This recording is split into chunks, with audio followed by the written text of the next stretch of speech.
আমাদের প্রিয় নবী সাল্লাল্লাহু আলাইহি সাল্লামের জীবনের অত্যন্ত গুরুত্বপূর্ণ, মর্যাদাপূর্ণ, বৈশিষ্ট্যমণ্ডিত একটা ঘটনা, নবীজির জীবনের একটা আজিমুশান সম্মান নবীর, সেটা হলো মেরাজ। মেরাজুর রসুল, মেরাজুন নবী সাল্লাল্লাহু আলাইহি ওয়াসাল্লাম। রসুলুল্লাহ সাল্লাল্লাহু আলাইহি ওয়াসাল্লামকে আল্লাহ তাআলা নবুয়তের সময়ে জমিন থেকে 7 আসমানের ঊর্ধ্বে, কোটি কোটি গুণ ঊর্ধ্বে আল্লাহ তাআলা তার মহান আরশে আজিমের মধ্যে মেহমান করে নিয়েছিলেন। সেখানে আল্লাহ তাআলা নবীজির সাথে সাক্ষাৎ করেছেন, কথাবার্তা বলছেন, হাদিয়া দিছেন। স্বচক্ষে নবী আল্লাহকে স্বচক্ষে দেখছেন, আবার দুনিয়ার জমিনে ফেরত আসছেন। এই ঘটনাটাকেই বলা হয় কি? মেরাজ। মানে আমি সংক্ষেপে বললাম, আর এটাকে কি বলে? মেরাজ বলে। এটা আমাদের নবী সাল্লাল্লাহু আলাইহি সাল্লামের জীবনের আশ্চর্যতম, অবাক করা, বিস্ময়কর ঘটনা। এই ঘটনাটা আল্লাহ তাআলা এই আয়াতের মধ্যে এই ঘটনার প্রথম অংশ তুলে ধরছে। এই ঘটনাটা নবীজি সাল্লাল্লাহু আলাইহি সাল্লামের দুই ভাবে হয়েছে। একটা হলো জমিন থেকে জমিন, আরেকটা হলো জমিন থেকে আসমান ঊর্ধ্বে। প্রথম জিব্রাইল আইসা বোরাক, একটি জান্নাতি বাহন, ওইটার মধ্যে চড়াইয়া আল্লাহ নবী সাল্লাল্লাহু আলাইহি সাল্লামকে মক্কার জমিন থেকে, কাবা ঘরের কাছ থেকে মসজিদে আকসা, যেটা বর্তমান ফিলিস্তিনে বাইতুল মুকাদ্দাস, এই যেটাকে জেরুজালেম, ওই ইয়াহুদি জায়গাটা দখল করে রাখছে। মুসলমানদের প্রথম কিবলা মসজিদে আকসা, অত্যন্ত বরকতময় জমিন।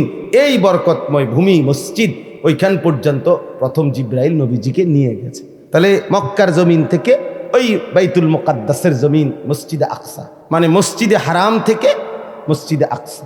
আমরা অনেকেই আলহামদুলিল্লাহ কাবাঘর সবাই যাওয়ার তৌফিক না হলেও দেখছি। তো এই কাবাঘর যে ছবিতে দেখছি, কালো গিলাফের যে কাবাঘর, এই কাবাঘরের চারদিকে গোলাকার, চারিদিকে মিলাইয়া মসজিদ আছে। এই মসজিদটারই বলে মসজিদে হারাম, অর্থ সম্মানিত মসজিদ। এটা এই মসজিদে হারাম মানে কাবাঘরের এই সীমানা থেকে ওই মসজিদে আকসা পর্যন্ত আল্লাহ নবী সাল্লাল্লাহু আলাইহি সাল্লামকে জিব্রাইল নিয়ে গেছে। তাহলে জমিন থেকে জমিন, মসজিদ থেকে মসজিদ, কই থেকে কই? মসজিদ থেকে মসজিদ, অথবা জমিন থেকে কি জমিন। এটা হলো এই ভ্রমণের প্রথম অংশ, মেরাজের। আর ওইখান থেকে মসজিদে আকসা থেকে দুইটা বর্ণনা, একটা হলো বোরাক উপরে উঠছে, আরেকটা হলো আসমান থেকে সিঁড়ি নামাইছে আল্লাহ কুদরতি ভাবে। ওই সিঁড়ির উপর দিয়া বোরাক সিঁড়ি বাইয়া আসমানে উঠছে। তো আল্লাহ তাআলা কুদরতি ভাবে নবী সাল্লাল্লাহু আলাইহি সাল্লামকে সশরীরে জিব্রাইলের মাধ্যমে আসমানে নিয়ে গেছেন। প্রথম আসমান, দ্বিতীয় আসমান, এভাবে 7 আসমান পার করছেন। প্রত্যেক আসমানে অগণিত ফেরেশতাদের সাথে দেখা হয়েছে। বিভিন্ন নবী রাসূলদের সাথেও আমাদের নবী সাল্লাল্লাহু আলাইহি সাল্লামের সাক্ষাৎ হয়েছে। 7 আসমান পার করে এরপরে আল্লাহ তাআলা সিদরাতুল মুনতাহার ওইদিকে আলাদা আরেকটি বাহন পাঠাইয়া এরপরে নবীজি সাল্লাল্লাহু আলাইহি সাল্লামকে আরশ আজিমের মেহমান বানাইছেন। যেখানে নিয়ে গেছেন সর্বশেষ, সেখানে ইতিপূর্ব কেউ আর যায় নাই, আগামীর কিয়ামত পর্যন্ত আর কেউ যাবে না। তিনি একজনই ওই মর্যাদা পেয়েছেন, আল্লাহ তাআলা তাকে নিয়েছেন। তিনি একজনই, তিনি আমাদের রসুল মুহাম্মদুর রসুল সাল্লাল্লাহু আলাইহি ওয়াসাল্লাম। আল্লাহ তাআলা সর্বোচ্চ মর্যাদায়, আল্লাহর সৃষ্টির সর্বোচ্চ মাকামে আল্লাহ তাআলা নবীজিকে তুলেছেন। আরশে আজিমের উপরে নিয়ে আল্লাহ তাআলা নবী সাল্লাল্লাহু আলাইহি সাল্লামকে বুঝাইছেন যে বন্ধু, এবার শুধু আপনি সিরিয়ালটা বোঝেন, যে দেখেন এখন উপরে, আপনার উপরে আসি শুধু আমি আল্লাহ, এরপরে আপনি, এরপরে আমার গোটা সৃষ্টি আপনার কদমের নিচে, আরশে আজিমটাও আপনার কদমের নিচে। তাইলে এখন এবার স্তর বুঝতে কোন, প্রথমে আমি আল্লাহ, তারপরে আপনি রাসূলুল্লাহ, তারপরে গোটা সৃষ্টি। এই মর্যাদার হিসাব। সর্বোচ্চ প্রথম মর্যাদাবান মহান আল্লাহ, আল্লাহর পরে রাসূলুল্লাহ, এরপরে বাকিরা, এরপরে বাকিরা। এই জায়গায় নিয়ে গেছেন। কেন নিয়ে গেছেন তো সেটা আমি বলতেছি। আগে ঘটনার যেই প্রথম অংশ, অর্থাৎ জমিন থেকে জমিন, মসজিদ থেকে মসজিদ, এই কথাটা আল্লাহ এখানে বলছেন।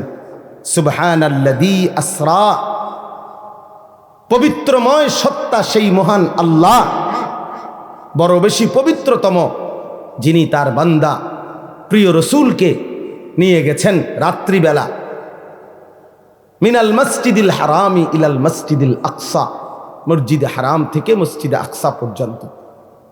কোন মসজিদ? মসজিদে আকসা। আল্লাহ বলেন আল্লাযী বারাকনা হাওলাহু, যেই মসজিদ, মসজিদে আকসা যার চতুর্দিকে আমি আল্লাহ রেখেছি অগণিত বরকত। লিনুরিয়াহু মিন আয়াতিনা, এক কথায় আল্লাহ উত্তর দিছে যে যদি বলো বান্দা আপনি আপনার রসুলকে কেন মেরাজ করাইলেন, কেন করাইলেন আপনি, তো আল্লাহ তাআলা নিজেই উত্তর দিছেন লিনুরিয়াহু মিন আয়াতিনা, আমি আল্লাহ তাআলার অসংখ্য অগণিত কুদরতের কোটি কোটি নিদর্শন জমিনে আসমানে আরশ পর্যন্ত আমার সমস্ত কুদরতের নিদর্শন বন্ধুকে সচক্ষে দেখাবার জন্য আমি নিয়ে গেছি। বন্ধুকে আমি অগণিত নিদর্শন দেখাইছি। আবার ওই মসজিদের কাছেও মসজিদে আকসা, সেখানেও আমার কুদরতের অগণিত নিদর্শন আছে। মানে পুরা সফরটাতেই আমি আল্লাহ তাআলা আমার রসুলকে অগণিত নিদর্শন দেখিয়েছি, এই জন্য নিয়ে গেছি। ইন্নাহু হুয়াস সামিউল বাসীর। ঘটনা শুনে এই দেখেন আল্লাহ তাআলা বলেন আমার রসুলের মেরাজের ঘটনা শুই না তোমরা কে কি মন্তব্য করছো, কে কি গ্রহণ করছো, কে কদ্দুর গ্রহণ করেছ, কে বর্জন করেছ, কে টিটকারি করছো, আমি সবটা আমি আল্লাহ শুনেছি, শুনতেছি, এবং আমি আল্লাহ সচক্ষে দেখি। আমি সামি, আমি শুনি, আমি বসির, আমি দেখি। এত বড় বন্ধুকে পেয়ে, এত বড় বন্ধুর মর্যাদা শুনে তোমরা ইমানদাররাই বা কি করলা, নাফরমানরাই বা কি করলা, আমি এটা শুনতেছি, আমি এটা দেখতেছি। অতএব প্রিয় বন্ধু, এবার শুনেন, পুরা লম্বা কাহিনী বলা আমার পক্ষে সম্ভব না এত রাত। আপনাদের ইমাম সাহেবরা নিজ নিজ মসজিদের মধ্যে এটা বলে, মোটামুটি এটা নিয়ে আলোচনা হয়। আমি ঘটনা পুরা শুনাইতে চাচ্ছি না, আমি শুধু 2-3টা ছোট্ট ছোট্ট কথা মেরাজের ঘটনার থেকে বলতে চাই। 1 নম্বর কথা হলো রাসূলুল্লাহ সাল্লাল্লাহু আলাইহি সাল্লামকে আল্লাহ তাআলা এই মেরাজে কখন নিলেন। নবী সাল্লাল্লাহু আলাইহি সাল্লাম যখন আল্লাহর দ্বীন প্রচারের জন্য, দাওয়াতের জন্য মানুষের কাছে কালেমার দাওয়াত পৌঁছাইতে গিয়ে জুলুম, নির্যাতন, বেইজ্জতি, অপমান, এর চূড়ান্ত অপমানের শিকার হইছেন, জুলুমের শিকার হইছেন, এরপরে আল্লাহ তাআলা নবীকে তার সর্বোচ্চ মেহমান বানিয়ে মেরাজে নিয়ে গেছে। নবী সাল্লাল্লাহু আলাইহি সাল্লাম 10 বছর মক্কায় কালেমার দাওয়াত দিছেন। প্রতিদিন মক্কার কাফের কুরাইশরা দিবানিশি বিরোধিতা করছে, জুলুম করছে, নির্যাতন করছে, শারীরিক মানসিক সর্বদিকে নবীর শরীরেও আঘাত করছে, মানসিকভাবে গালি গালাস, মন্দ সন্দ বলতো। নবীজি সাল্লাল্লাহু আলাইহি সাল্লাম কষ্ট পাইতেন, কখনো বলতো পাগল, গণক, জাদুকর ইত্যাদি ইত্যাদি। আল্লাহ নবী সাল্লাল্লাহু আলাইহি সাল্লাম একদিনের জন্য কারো বিরোধিতায়, কারো জুলুমে, নির্যাতনে, শত্রুতায় আল্লাহ নবী তার কালেমার দাওয়াত বন্ধ করে নাই। 10 বছর পরে নবীজির বয়স হয়েছে 50, মানে 40 বছর বয়সে শুরু হয়েছে। তাহলে আরো 10 বছর যদি মানুষকে আল্লাহর দিকে ডাকে তো কয় বছর হইল? 50। আর নবুয়তের বছর কত? 10। নবুয়তের সময় পার হইল কত? দাওয়াতের টাইম গেল কয় বছর? 10 বছর। এই 10 বছর পরে নবীজির বয়স যখন 50, তখন নবীজির 2 জন ঘনিষ্ঠ মানুষ ইন্তেকাল করছেন। একজন চাচা আবু তালেব, আরেকজন নবীজির স্ত্রী আম্মাজান খাদিজা রাদিয়াল্লাহু তাআলা আনহা। খুব কাছাকাছি, 1 সপ্তাহের ব্যবধান, 5 থেকে 7 দিনের ব্যবধানে চাচাও মারা গেছেন, স্ত্রীও মারা গেছেন, ইন্তেকাল করছে। নবী সাল্লাল্লাহু আলাইহি সাল্লামের উপরে মক্কার কাফেররা এই ঘটনার পরে, ওনাদের 2 জনের ইন্তেকালের পরে এবার জুলুমের মাত্রা আরো বাড়ায় দিছে। আমি খুব দ্রুত বলতেছি সংক্ষেপে।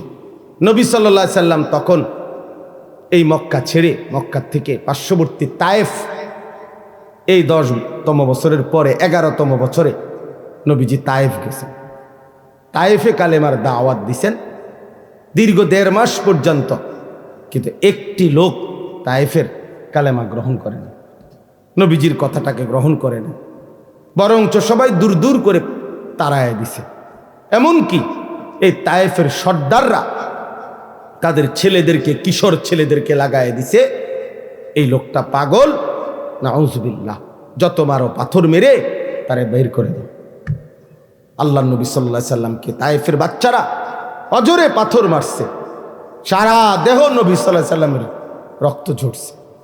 নবীজির সাথে যেই সাহাবী ছিলেন, নবীজির পালক পুত্র যায়েদ ইবনে হারেসা, তিনি বলেন, আল্লাহর কসম, সেদিন তায়েফের রক্তে নবীজির পায়ের জুতা পা মোবারকের সাথে এইভাবে লাইগা গেছে, আমি যায়েদ কোনোভাবেই জুতা মোবারক খুলতে পারতেছি না, এত রক্ত ঝরছে নবীজি। রাত্রিবেলা নবী সাল্লাল্লাহু আলাইহি সাল্লাম একটা আঙ্গুরের বাগানে তায়েফ থেকে ফিরে এই রক্ত মাখা শরীর নিয়ে আশ্রয় নিছে। রাত গভীরে আল্লাহ নবী, আমরা কিতাবে পড়ছি, নবী সাল্লাল্লাহু আলাইহি সাল্লাম বড় খুব কাঁদছেন রাত্রে, ওই রাত্রে ভীষণ কাঁদছেন নবীজি, আল্লাহর কাছে কাইন্দা দোয়া করছে। মাওলা, লম্বা একটা দোয়া আছে হাদিসে, আমরা পড়ছি এটা। এই দোয়ার মধ্যে নবী অনেকগুলো আবেগে বলছে আল্লাহর কাছে, আল্লাহ, আপনি আমারে কেমন উম্মত দিলেন, আমি তাদেরকে আপনার দিকে ডাকলাম, তারা বিনিময়ে আমাকে এভাবে পাথর মারল। আপনি আমারে কেমন শত্রুর কাছে দিলেন, আপনি আমারে কেমন অপরিচিত মানুষের কাছে দিলেন, যারা তাদের নবীকে এক বিন্দু কদর করল না, এভাবে পাথর মারল।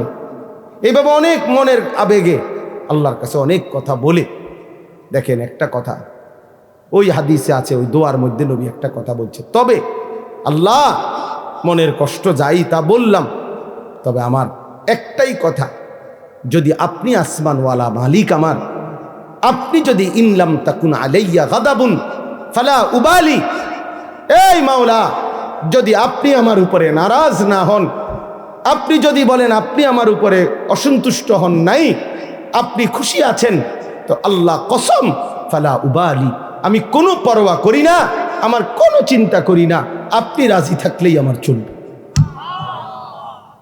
এই কথাটা নবী বলছে যে মাওলা, আপনি নারাজ হইয়েন না, আপনি আমার উপরে রাজি থাকেন, আমি বলবো, আমি দাওয়াত দিবই, আমি বলেই যাব।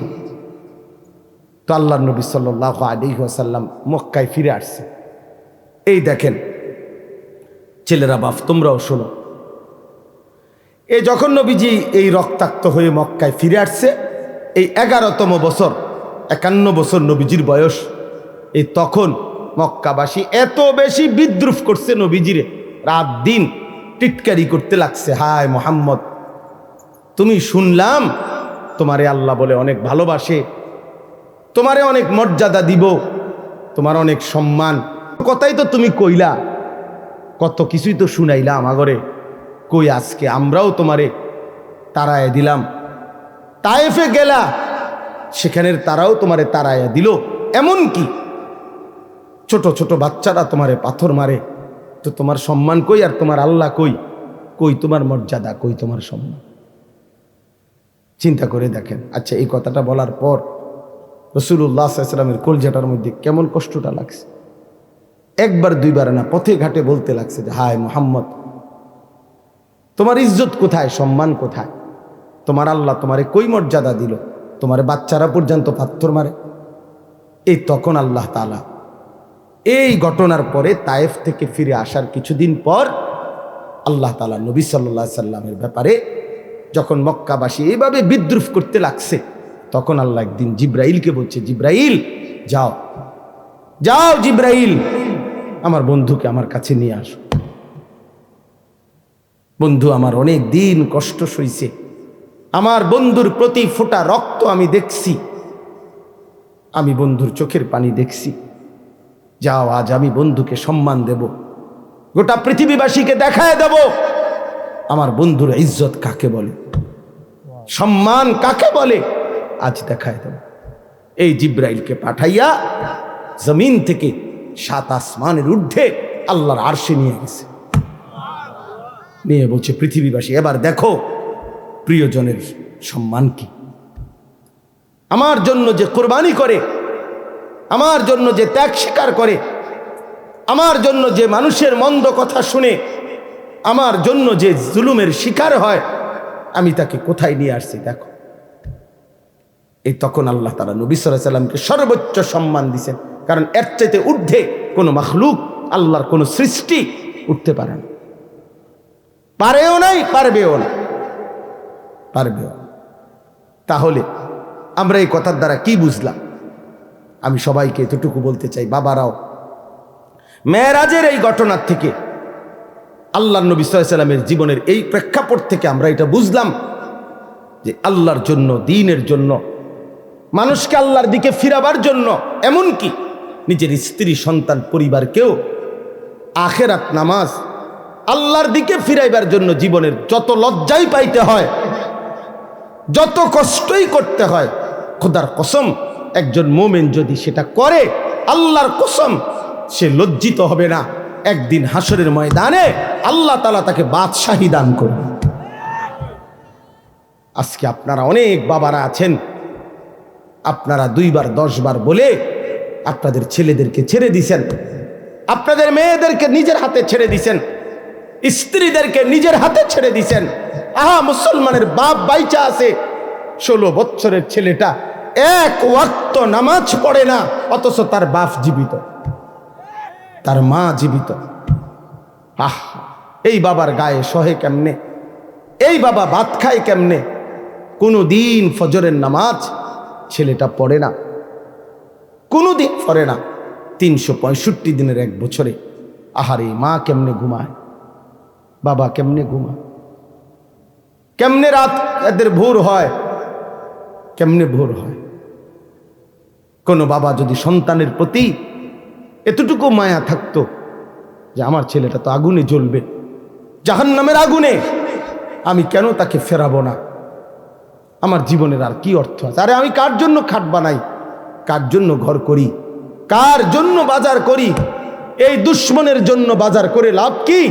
এই দুশ্মন তো আল্লাহর দুশ্মন, রাসূলের দুশ্মন, ইসলামের দুশ্মন, মানবতার দুশ্মন। এটা বেনামাজি আল্লাহর দুশ্মন, বেনামাজি রাসূলের দুশ্মন, বেনামাজি কোরআনের দুশ্মন, বেনামাজি ইসলামের দুশ্মন। এটা জমিনের সবচেয়ে নিকৃষ্ট, যেই কপালে সেজদা নাই, হয়তো মানুষের কোনো কাতারে পড়ে না, কোনোভাবেই হয় মানুষও না, জানোয়ারও না। জানেন, বেনামাজি মানুষও না, জানোয়ারও না, এতে মানুষও না, ছাগলও না, গরুও না, কুকুরও না, বিড়ালও না। বলতে হেতে কিতা, হেতে হেতে কইতে পারবো, হেতে কিতা, আমি কিতে কম, আমি কোনটার লগে মিলাই পারি না, এটা আমার ব্যর্থতা, আমি পারি না। কেন বললাম? মানুষ তো বলে তাকে যাকে আল্লাহ তাআলা ইবাদতের জন্য বানাইছেন। কি আল্লাহ বলে নাই এ কথা? তাইলে যার দ্বারা ইবাদত হচ্ছে না সে তো মানুষ না। আবার জানোয়ার বলবেন কেমনে? তারে আমনে যদি কুকুরও কন, কুত্তাও তো প্রতিবাদ করবে আল্লাহর কাছে যে আল্লাহ আমনে আমারে তো সেজদা দিতে কন নাই। আল্লাহ কি কুকুরকে সেজদা দিতে বলছে? তো আল্লাহকে সে বলবে, কুত্তা বলবে আল্লাহ আরে কুত্তার মতো কইলো কেন, আমারে আমার লগে তুলনা দিল কেন? বেনামাজি রে, আমারে তো আমনে সেজদা দিতে বলেন নাই, ওরে বলছেন তো আমার লগে মিলল কই? ওরে বলার পরে সে দেয় না, আমারও তো বলেন নাই, আমি সেজদা দিব কেন? আর আমার না দেওয়াটা দোষ না, আমারও তো আপনি আদেশ করেন না। কিন্তু এই জানোয়াররে তো সেজদা দিতে বলছিলেন আল্লাহ, এই জানোয়ার দেয় না কেন? এই জন্য মনে রাখো বাত আর বেডি সাউন্ড আর মোবাইল দেখো আর বন্ধুদের আড্ডা মারো, আহা শয়তান তোমাগরে কাম ধরায় দিছে, শুধু চুল ফিরাইবা, মাসে মাসে চুলের ডিজাইন বদলাবা, প্যান্টের ডিজাইন বদলাবা। এই শরীর, এই স্বাস্থ্য, যৌবন, পাউডার এবং একটু সাজগোজ, ডিজাইন, ফ্যাশন, এতটুকুর পিছনেই এমন সুন্দর সময় হায়াত শেষ করে দিলা। কিসের পিছনে শেষ করলা বাবা? কিসের পিছনে? প্রিয় ভাই বলো। কেউ কারো দিকে বললো না, তুমি হেতেরে কইও না। একজন আরেকজনরে বললে পারতা না, হাসি দিয়ে আমার কথা উড়াই দিও না, হাসি দিয়া উড়াই দিও না বাপ। একদিন দেখবা, একদিন মনে রাখো এমন হবে তোমারে কেউ ডাকবে না, কেউ ডাকবে না। আজ তো কেউ বলে কম বেশ, আজ তো কিছু ওয়াজ মাহফিল হয় পৃথিবীর অগণিত দেশে, পৃথিবীর অধিকাংশ দেশেই এমন বাংলাদেশের এই সুন্দর ওয়াজ মাহফিলের এই নিজাম পৃথিবীর বহু দেশে, কোনো দেশে, অধিকাংশ দেশেই নাই। আমাদের তো তক বলার একটা কি আছে, নিজাম সিস্টেম আছে, চলমান একটা রেওয়াজ আছে যে আমাদের দেশে এরকম সারাদিন গায়ে খাইটা মেহনত কইরাও মানুষ আবার মাগরিবের পরে রাত 12টা-1টা পর্যন্ত ওয়াজ শুনে, এর দুটো আছে এখনো। একদিন দেখবেন এটাও নাই, একদিন এটাও নাই। দুশ্মন প্রতিদিন ষড়যন্ত্র করছে কিভাবে মুসলমানের প্রজন্মকে আলেম ওলামা ইসলাম, একটা এরকম অনেক ছেলে আছে জীবনে কোনোদিন কোরআন শরীফটা হাতেও ধরে নেয়, সে কইতেও পারতো না কোনোদিন এই কোরআন একটা পৃষ্ঠার মধ্যে, কিন্তু সেই ছেলেটা দেখেন কত ঘন্টা দেখেন গিয়ে মোবাইল চালাইছে। 60 বছর বয়স, 40 বছর বয়স, জীবনে কোনোদিন একটা কোরআনের পৃষ্ঠা, একটা লাইন সাইয়া সাইয়াও শুদ্ধ পড়তে পারে না। আহারে দুর্ভাগ্য রে, আহা, আমার খুব আশ্চর্য মনে হয়, কাঁদি যে হায় রে মুসলমান, এত বোকা কেমনে হইলা রে বাপ, কেমনে হইলা। মুসলমানের ঘরে জন্ম নিয়ে কোনোদিন আল্লাহর কোরআন পড়তেও মন চাইল না, ছুঁয়ে দেখতেও মন চাইল না। এটা কি তাবিজের কিতাব? কথা বলেন না, কোরআন শরীফ তাবিজের কিতাব। তাবিজ তো হয় দোহানের মধ্যে, হুজুরদের কাছে আইয়ে তাবিজ, হুজুর একটা তাবিজ লিখে দেন দোকানে ঝুলাইলে যাতে বিপদ আপদ থেকে বাঁচে, বেচা কিনা ভালো হয়, তাবিজ দিত। কাস্টমার বেচার মানে কামাই রোজ, হাবড়া আমি তাবিজ দিমু, হাবড়া দোয়ানে বেচা কিনা ভালো হইবে, এরপরে এই কামাই রোজগারি দিয়ে হাবড়ার বেডি বাজারে বাজারে ঘুরবে, হাবড়ার ফুতে মোবাইলে টাকা ঢুকাইয়া উলঙ্গ ছবি দেখবে, আর ওনার ঘরে রঙ্গিন টেলিভিশনে নর্তকী নাচবে, আর আমি তাবিজ দিতাম।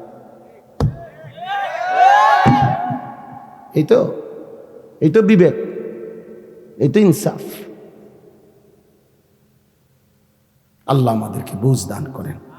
আমার কথা শেষ, আমার মূল বক্তব্য, অনেক উদাহরণ মেরাজের ঘটনা থেকে অনেক কিছু বোঝানো যায়। এই একটা জিনিস বুঝাইলাম যে তোমরা ছেলেরাও বাবা, প্রিয় ভাই, আবারও বলছি, তোমরা আল্লাহর জন্য, নামাজের জন্য ফিরে আসো, এমন জীবন নষ্ট করো না। আমি বললাম কেউ খবর নিবে না, কেউ খবর নিবে না। একটা জিনিস বুঝার জন্য বলি বাপ, মনে রাখো, আল্লাহর নজর থেকে কেউ যদি, আল্লাহর দয়া থেকে কেউ যদি ছিটকে পড়ে, তারে আর কেউ খবর নেয় না। তুই মনে কর, কারো প্রযুক্তি দিয়া, কারো ক্ষমতা দিয়া আল্লাহর দয়া ছাড়া পৃথিবীতে টিকা সম্ভব না। আমেরিকার একটি প্রদেশ পৃথিবীর সবচেয়ে ক্ষমতাধর, পৃথিবীর ক্ষমতাধর সুপার পাওয়ার মনে করে নিজেদেরকে, সকল কিছু অত্যাধুনিক প্রযুক্তি, কিন্তু পৃথিবীর অসভ্যতার, নোংরামি, অশ্লীলতার, পৃথিবীর সমস্ত উলঙ্গ ছবি যেখানে তৈরি হয়, যেখানে সমস্ত বেশ্যাবৃত্তি, অসভ্যতার কেন্দ্রভূমি, সেই আমেরিকার ক্যালিফোর্নিয়ার লস অ্যাঞ্জেলাস, এই হলিউডের যেখানে, ওই অঞ্চলটা একটা স্টেট, একটা প্রদেশ বাংলাদেশের চাইতে বড় একটা প্রদেশ, মানে একটা জেলা না, এই একটি স্টেট প্রদেশ পুরা জ্বলে আল্লাহর আযাবে আগুনে ছাই হয়ে গেছে। আজকে 8 দিন 10 দিনের মতো হয়ে গেছে, এখনো আগুন নিভাইতে পারে না, এখনো পুড়তেছে, এখনো পুড়ে যাচ্ছে। কোন 14,000 ফায়ার সার্ভিস কর্মী একসাথে 24 ঘন্টা ধরে পানি দিতেছে। পৃথিবীর সকল দেশের আশেপাশে, যার দেশে যত রকমের আগুন নিবানোর অত্যাধুনিক প্রযুক্তি আছে, সবাই পাঠাইছে। উপর থেকে বিমানের মাধ্যমে, নিচে, এবং আরো আশ্চর্য হলো সাগরের পারে ওই স্টেট, গোটা সাগরের পানি শুকায় লাইতেছে, মাগার আগুন নিবে না। আল্লাহ না নিবান পর্যন্ত খোদার গজব কেউ থামাইতে পারবে না। এজন্য বন্ধু, আল্লাহর নজর থেকে কেউ সরে গেলে, হ্যাঁ এটাই নিয়ম। 16 বছর আমরা দেখছি প্রত্যেকটা অঞ্চলে অঞ্চলে, গলিতে গলিতে জালেমের দম্ভ। আজকে যখন আল্লাহর নজর আল্লাহ সরায় নিছে, আর এই ছোট্ট কিশোর নওজোয়ানদের হাতে পরাজিত হয়ে ফ্যাসিস্ট জালেম যখন পলাইছে, কই তার এই লাখ লাখ অনুসারীদের একটা নিঃশ্বাসও ফেলে না এখন আর। কই অহন কই পোস্টার রেডি কো, হ্যাঁ ব্যানার কই, ফেস্টুন কই, কই অন কই, কিরে বেটা কই? এইভাবে হারায় গেল না। হাইসো না, সবক নাও, সবক নাও বাবা। আমি রাজনীতির মানুষ না, আমার উদ্দেশ্য হলো এই কথা বুঝানো। কই 16 বছরে তো মনে হইছে বাংলাদেশের 1 ইঞ্চি জায়গা তাদের হাত থেকে বাহিরে না, সবটা আগলাইয়া রাখছে। কোন কই? তার মানে আল্লাহ যখন কাউকে বেইজ্জতি করে, তখন জগতে আর তার কোনো নাম নিশানা থাকে না, নাম নিশানা থাকে। তোমরা মনে রাখো, আমার এই শেষ কথা, আল্লাহ তোমারে ভালো রাখলেই তুমি ভালো, আল্লাহ ভালো না রাখলে বাপ কেউ তোমারে ভালো রাখতে পারবে না। তুমি আল্লাহরে কষ্ট দিও না, আল্লাহরে এত বেশি নারাজ কইরো না রে বাপ। আল্লাহকে লম্বা সময় ভুলতে নাই, কোরআন শরীফে আছে, এটা বারবার বলছে আল্লাহ। আল্লাহ বলছে বান্দা আমারে বেশি সময় ভুলে যেও না, আমি যদি লম্বা সময় ভুলে যাও, একদিন আমি তোমাকে তোমার পরিচয় ভুলাই দেব। ফাআনসাহুম আনফুসাহুম, একদিন তোমার কবর আখেরাত ভুলাই দেব, আত্মপরিচয় ভুলাই দেব, তখন তুমি আর মানুষের মুমিনের পরিচয় থাকবে না। এই জন্য দয়া করে রাত গভীরে এই আমার শেষ কথা, এটা মেরাজ, আমাদের নবী সাল্লাল্লাহু আলাইহি সাল্লাম আল্লাহর দরবারে গিয়ে যখন এত ইজ্জত এত সম্মান দিছেন নবীকে, তো নবীজি আল্লাহর কাছাকাছি গিয়ে একটা কথা বলছেন, মাওলা আমার উম্মতের জন্য কোনো হাদিয়া দিবেন না? আমাকে তো আপনি সম্মান দিলেন, আমি খুশি হইলাম, আমার চোখের পানি আপনি মুছে দিলেন, আমার রক্তের চিহ্ন মুছে গেল, আমার কলিজার দুঃখ সব দূর হয়ে গেল, আমি আপনাকে দেখলাম, আমারে আপনার কাছে আনলেন, আমার উম্মতের জন্য কিছু দিবেন না? আমি যে আবার দুনিয়ার জমিনে ফিরে যাব, আমার উম্মতকে কি দেব? তো আল্লাহ তাআলা বলেন, বন্ধু গত 10টি বছর 11 বছর আমি আপনার উপরে কত বিধান কত আয়াত জিব্রাইলের মাধ্যমে নাজিল করেছি, কিন্তু আমি এই 11টি বছর একটা আমল আমি শুধু রেখে দিছিলাম আমার কাছে, জিব্রাইল রে দিয়া পাঠাই নাই। আমি আল্লাহর আশা ছিল, আমার ইচ্ছা ছিল আপনি বন্ধুকে কাছে আইনা ওই আমলটি আমি আপনার হাতে তুলে দেব, আমি সরাসরি আমার কুদরতি হাতে আপনার হাতে তুলে দেব। এই জন্য বন্ধু আপনারে আগলায় রাখছে। ওই দেখেন এই কয়েকজন ছেলে, দেখেন এই বাবা তোমরা চলে যাও বাপ, এই যে তোমরা এই কয়েকজন শুয়ে লাইছো যে ছেলে, বাবা তুমি চলে যাও বাবা, এই অসভ্যতার চাইতে চলে গেলে তো ভালো দোস্ত, তোমার মতো 2 জন ফালতু লোক না বসলেও তো চলতো বাপ, যাও তোমরা উঠে যাও ভাইয়া, এই যে গেঞ্জিওয়ালা ছেলে তুমিও চলে যাও বাবা, তোমারই বলছি পিছে চাও কা, যাও গা আব্বা, কি দরকার কষ্ট করতেছো শুধু শুধু এখানে, কি ভাবছো নিজেরে? হ্যাঁ কি ভাবছো? মাতবর? হ্যাঁ মাতবর মনে করে নিজেরে, না কেউ কিছু বলিন না, নাই মায়ও কিছু বলে না, বাবাও কিছু বলে না, গ্রামের সমাজের দেশের কেউ কিছু বলে না, সবাই ভয়ে কাঁপে, ছেলেপেলেরা স্বাধীনভাবে যা মন চায় তাই।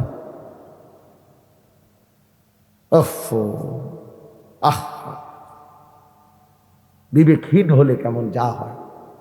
আমি ছাড়তে রাজি না বাপ, তুমি জানো না আমার খাসিয়ত, আমারে আর কেউ দেখছো না তোমরা। আমি এতক্ষণ নাহলে কষ্ট করলাম কেন? প্রথমে যে বুট হাওয়া বন্ধ করেন, মোবাইল বন্ধ করেন, পিছনের গড়ে বলছি আগলায় আসেন, কিল্লেগা। আমার মাকসাদ শুধু একটা হইলো, আমার সিহুলি আমি কইয়া গেলাম, কেউ ঠ্যাঙ্গালগি দিয়া রয়েছে না, হুত্যা রয়েছে না, সিত্তিয়া রয়েছে। আমার এত কানের দরকার কি? আমার ও আজেনা দরকার, আমার টিয়া আনা দরকার, আমার সময় না পার করা দরকার। আল্লাহর কসম আমি এই মাকসাদে বয়ান করি না। আমি ফিকির নিয়েই আলাদা, আমার একটা মানসিকতা আছে। আমি পরিবর্তনের আশায় কথা বলি। আমার স্বপ্ন এটা, আমাদের কিশোর তরুণ নওজোয়ান বদলাবে ইনশাআল্লাহ, বদলাবে এবং বদলাচ্ছে প্রতিদিন, প্রতি ঘন্টায় যুবক বদলাই যাইতেছে ইনশাআল্লাহ। দেখো তোমরা, বললাম আগামীর সময়টা এদেশের কিশোর তরুণ নওজোয়ান কালেমার পতাকা উড়াবে ইনশাআল্লাহ। যাদের হাতে ফ্যাসিস্ট পলাইছে, জালেম পলাইছে, তাদের হাতে কালেমারও বিজয় হবে ইনশাআল্লাহ। নওজোয়ানের হিম্মত আল্লাহর বড় পছন্দ। নওজোয়ান জাগলে আল্লাহ তাআলা খুব পছন্দ করে। কেন নষ্ট হইবা বাপ? অনেকক্ষণ ধরে দেখতেছি আমি, ওরা এই 3-4 জন এখানে দুষ্টামি করতেছে। আরে বিবেকহীন, তুমি চলে যাও নাই তো, আমি তো তোমার জোর করি নাই। এখানে 14-15 বছরেই যদি তোমরা, 16 বছরেই যদি তোমরা এত নষ্ট হয়ে যাও যে এক ওয়াক্ত নামাজ পড়তে মন চায় না, আহা বাবা, তো বাকি জীবন কেমনে পার করবা?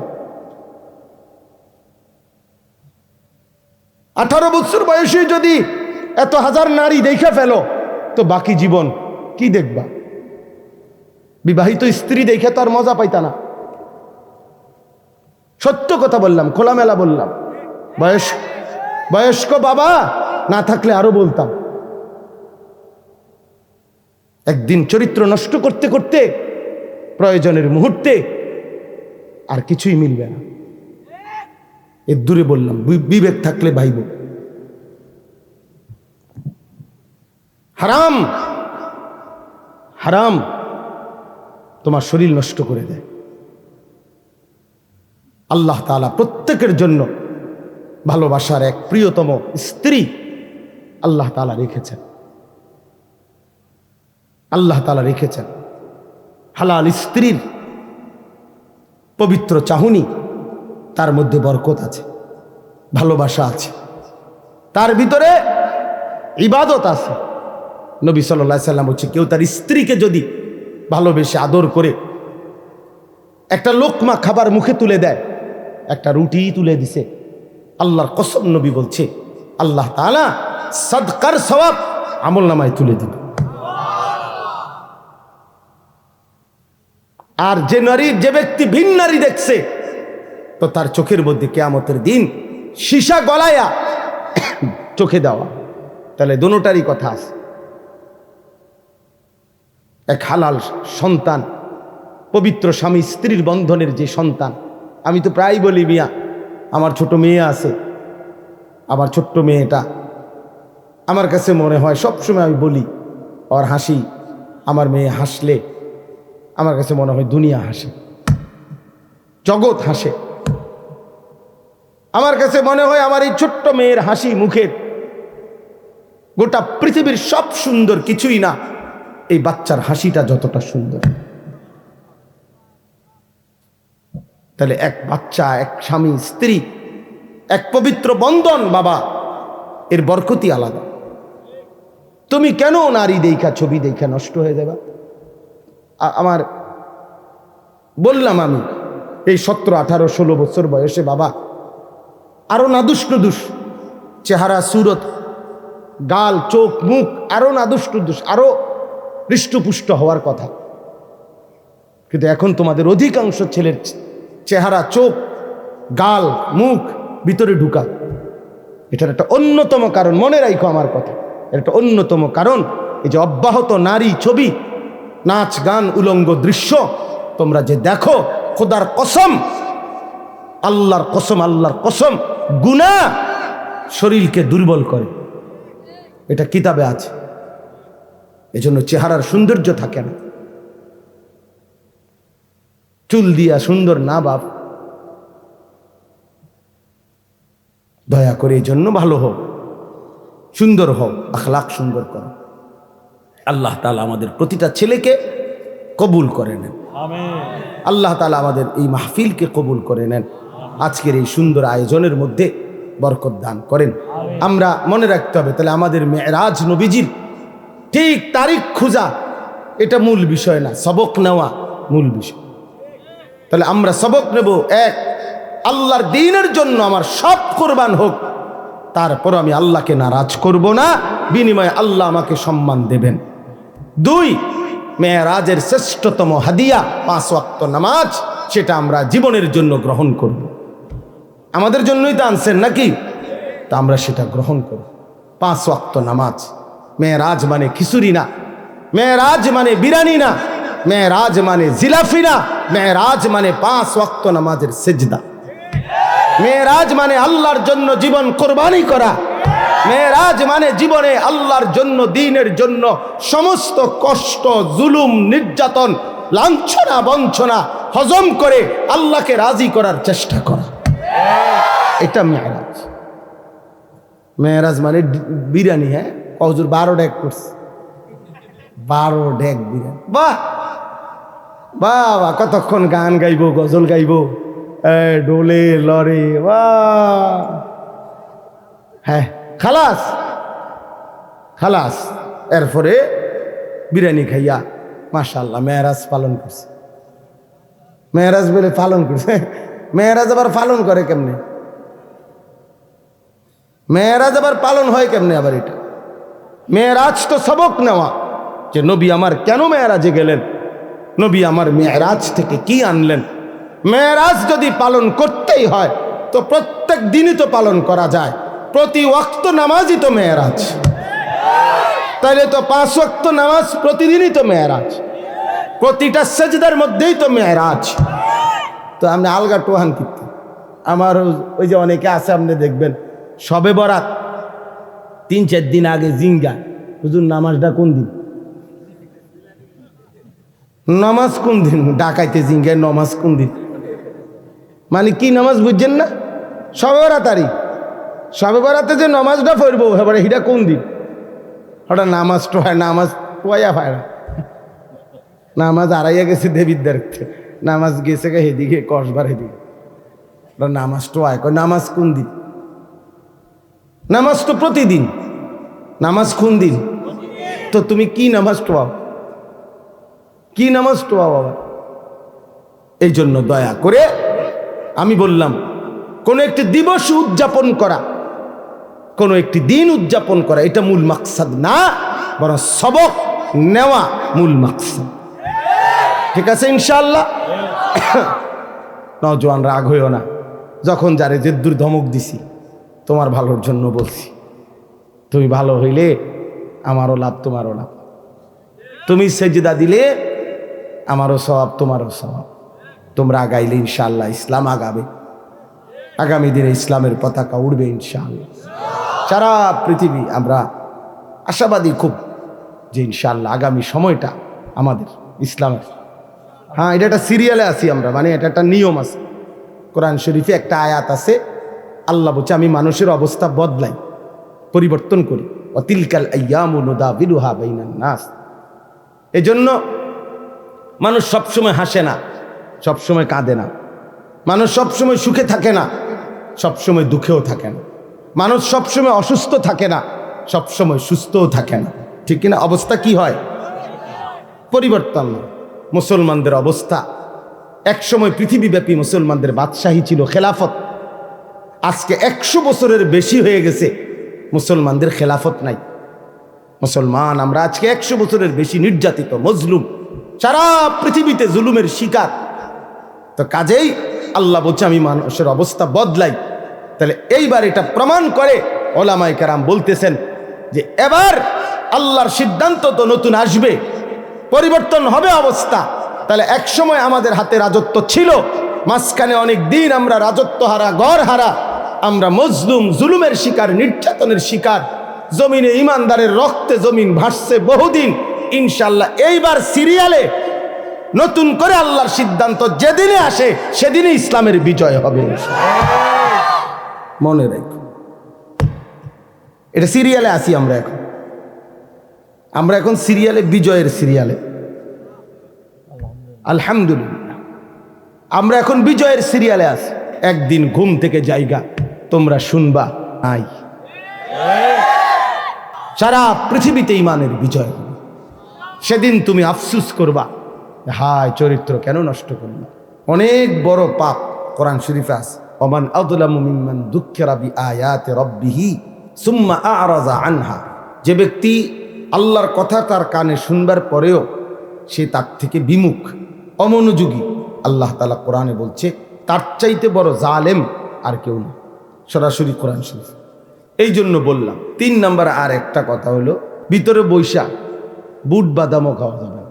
এই ছোট বড় তোমরা বাচ্চারা কেউ বুট খায়, এটাও শিখো ভাই, ছোট হোক কি তোমারও শেখা দরকার। এক মুসলমান হিসেবে আমাদের এটা সবার বোঝা উচিত যে আল্লাহর কথা যখন হচ্ছে তখন আমি বসে বসে বুট খাইলাম, আবার আল্লাহর কথাও শুনলাম, আদব কিনা, আখলাক কিনা। একটা প্রাইমারি স্কুলও তো ক্লাস 1-এর বাচ্চা, একেবারে পিচ্চি বাচ্চাও তো যখন শিক্ষক ক্লাস করে তখন তো সে বুট বাদাম খায় না। বুট বাদামের জন্য তো আলাদা বিরতি দেওয়া হয়।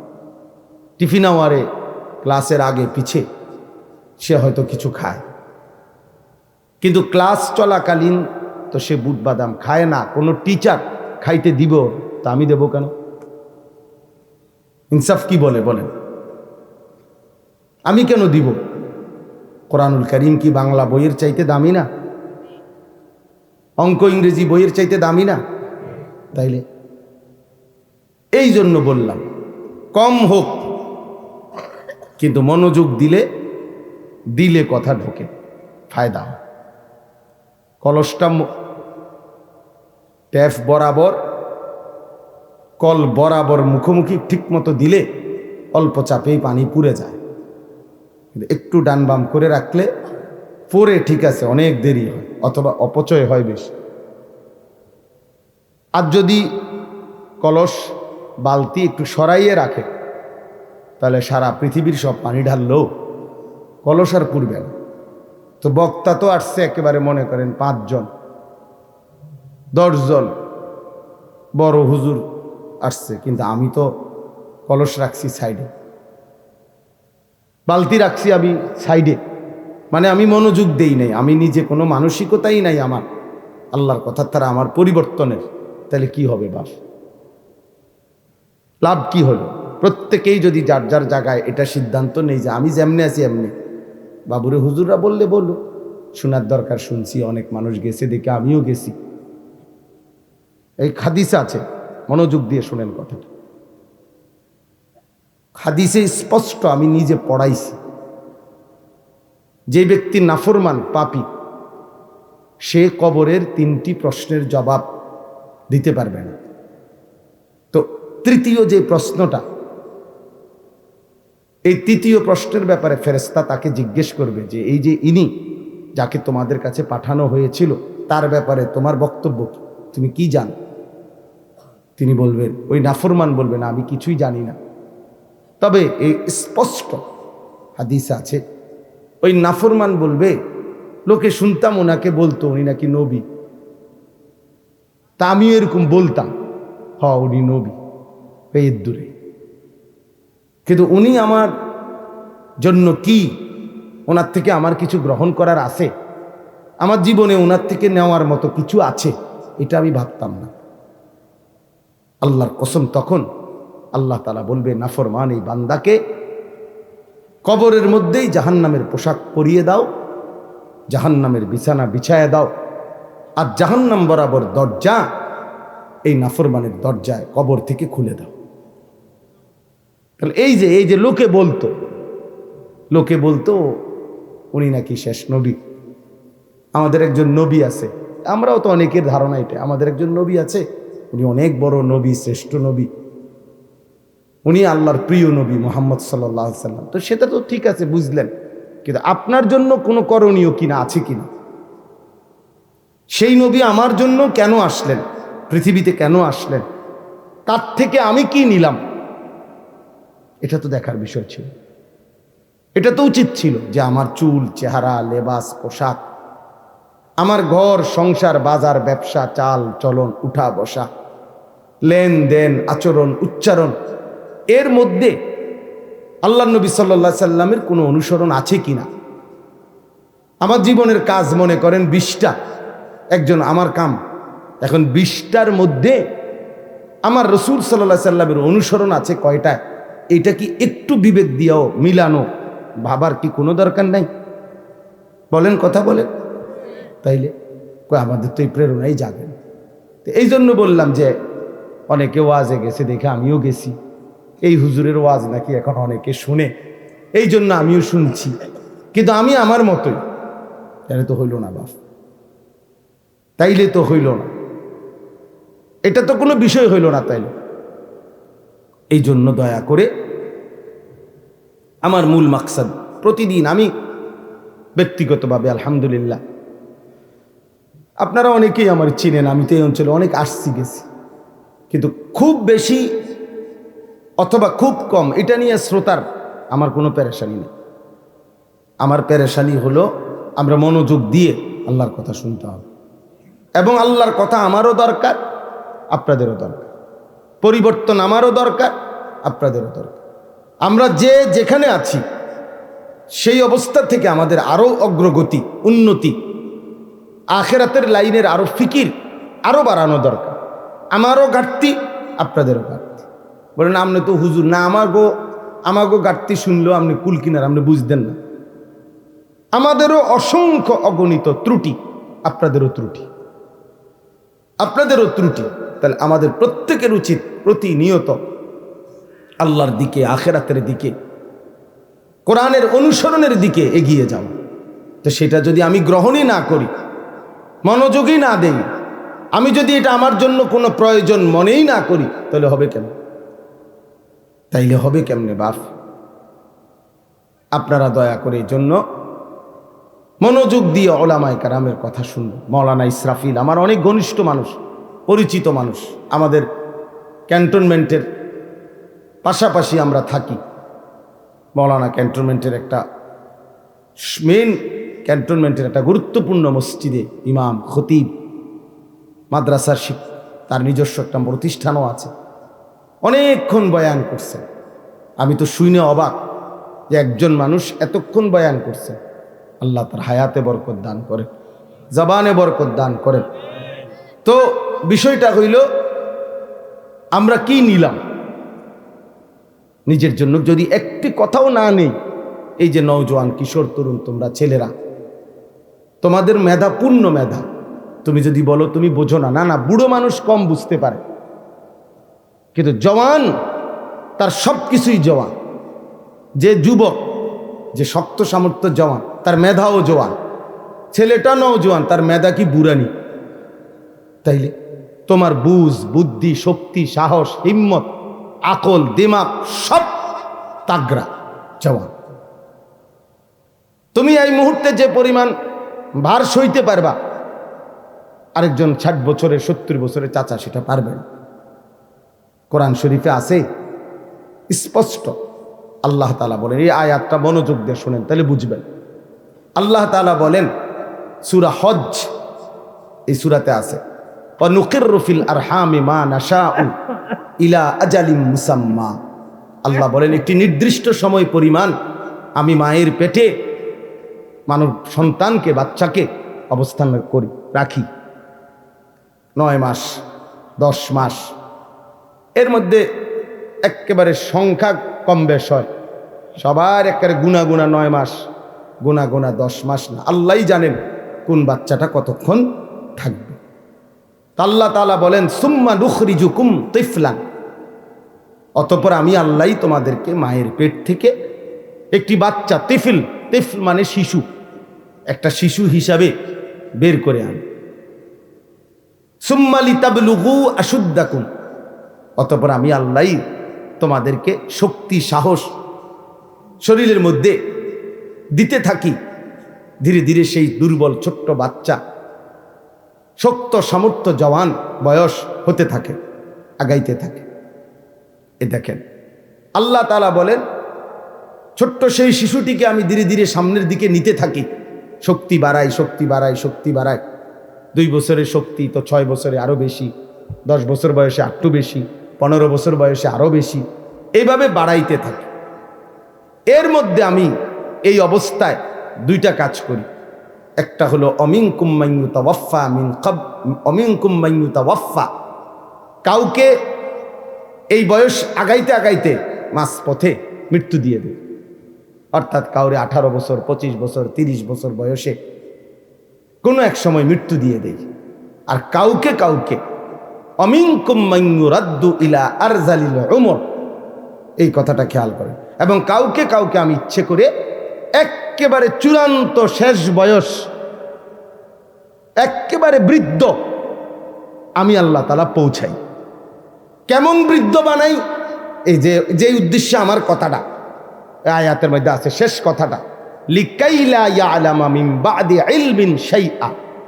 এই ভাই দেখো, আল্লাহ বলে আমি একজন মানুষকে সর্বোচ্চ বুড়া বানাইয়া এমন পর্যায়ে নিয়ে যাই যে এক পর্যায়ে আইসা তার অবস্থা এমন হয়, ইতিপূর্বে যত জ্ঞান তার ছিল এই পর্যায়ে আইসা আর তার কোনো জ্ঞানই থাকে না,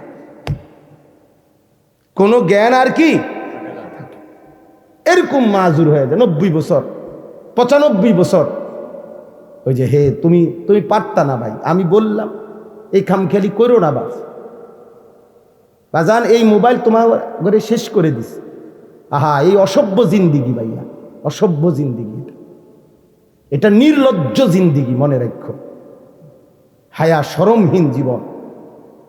যে কিছু ছেলের আছে তোমরা মানে কোনো কিছুতে যে, আরে মানুষের তো সামান্য ভদ্রতা থাকে না, কোনো ভদ্রতা নাই। মানে বাবা দেখুক, নাইলে দাদা দেখুক, নাইলে আলেম, নাইলে আল্লাহওয়ালা, অথবা গ্রামের মুরব্বী, যে ইচ্ছা সেই দেখুক, তার চোখের ন্যূনতম লজ্জা লাগে না, না আমার মোবাইল আমি দেখব। এখন এই যে মানসিকতা বাপ, এটা বড় নিকৃষ্ট মানসিক।